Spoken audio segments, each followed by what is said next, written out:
Student, welcome back to my channel Brita accounts classes. आज चलिए हम लोग अकाउंटिंग इक्वेशन जो कि हमारा क्लास 11 का ही चैप्टर है और ये हमारा पार्ट 2 वीडियो है। ठीक है, तो आज हम लोग क्लियर करेंगे rule related to accounting equation transaction affecting more than 2 items. इसके पहले वाले पार्ट में हम लोग क्लियर किए थे कि ट्रांजेक्शन अफेक्टिंग 2 आइटम्स, यहाँ पर मोर देन 2 आइटम्स है, यानी 2 आइटम से हमारा ज्यादा जो भी ट्रांजेक्शन होगा उसको हम लोग कैसे यहाँ पर अकाउंटिंग इक्वेशन में रिकॉर्ड करेंगे। तो चलिए देखते हैं। सबसे फर्स्ट है गुड्स सोल्ड ऑन प्रॉफिट। मान लीजिए कि गुड्स का कॉस्टिंग 10,000 है और हम लोग सेल कर रहे हैं 12,000 में, तो हम लोग को 2,000 का प्रॉफिट हो रहा है। ये 2,000 का प्रॉफिट हो गया। तो देखिए यहाँ पर मोर देन हमारा 2 आइटम्स हमारा अफेक्टिंग हो रहा है ट्रांजेक्शन का। तो देखिए सबसे पहले हम लोग क्या करेंगे, देखिए एसेट्स में कैश हमारा इंक्रीज हो जाएगा 12,000 से, और अगर स्टूडेंट अगर हम लोग क्रेडिट में सेल करते हैं तो हमारा डेटर्स इंक्रीज होता है। याद रखिएगा, अगर हम उधार सेल करते हैं तो डेटर्स इंक्रीज होता है एसेट्स में ही। ठीक है, यहाँ पर कैश इंक्रीज होगा और गुड्स घटेगा,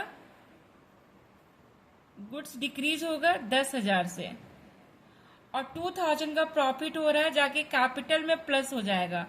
कोई भी प्रॉफिट होगा तो आपको कैपिटल में ही प्लस करना है, लॉस होगा तो कैपिटल में ही माइनस करना है।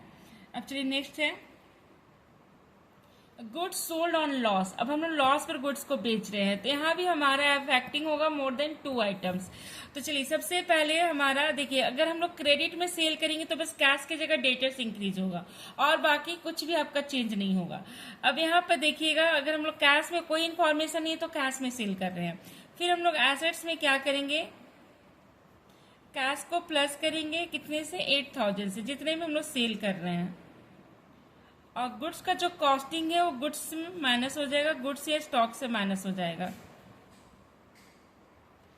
और हम लोग को लॉस हो रहा है 2,000 का, तो जाके कैपिटल में 2,000 माइनस हो जाएगा कैपिटल में। फिर नेक्स्ट देखिएगा cash paid to creditors in full settlement. मान लीजिए कि क्रेडिटर्स को हम लोग को 10,000 पे करना था, मान लीजिए कि 10,000 पे करना था, लेकिन हम लोग पे कर रहे हैं 8,000 और सेटलमेंट हो गया फुल सेटलमेंट, यानी अब हम लोग को ना तो पैसा देना है, अब कुछ भी हम लोग को पेमेंट नहीं करना है, फुल सेटलमेंट हो गया। तो क्या करेंगे, देखिए कैश हमारा माइनस हो जाएगा, एसेट्स में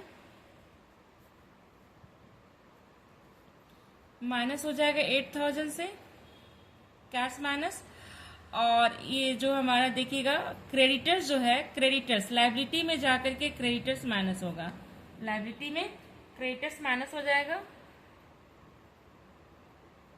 पूरा 10,000 से क्रेडिटर्स माइनस होगा, पूरा फुल अमाउंट से माइनस होगा। अब देखिए 10,000 की जगह हम लोग को 8,000 पे करना पड़ा, तो 2,000 का हम लोग को क्या हुआ, डिस्काउंट रिसिप्ट हुआ। तो जाके कैपिटल में हम लोग क्या करेंगे, प्लस कर देंगे 2,000 डिस्काउंट रिसिप्ट, डिस्काउंट रिसिप्ट, हम लोग को फायदा हो गया। अब देखिए उसके बाद है नेक्स्ट है cash receive from debtors in full settlement. ठीक है, अब हम लोग डेटर से अमाउंट रिसीव कर रहे हैं, तो मान लीजिए डेटर से हम लोग को 10,000 अमाउंट लेना था, बट हम लोग इसके कितना अभी हम लोग रिसीव कर रहे हैं, मान लीजिए कि 7,000, तो 3,000 का डिस्काउंट हो गया, ये डिस्काउंट अलाउड होगा।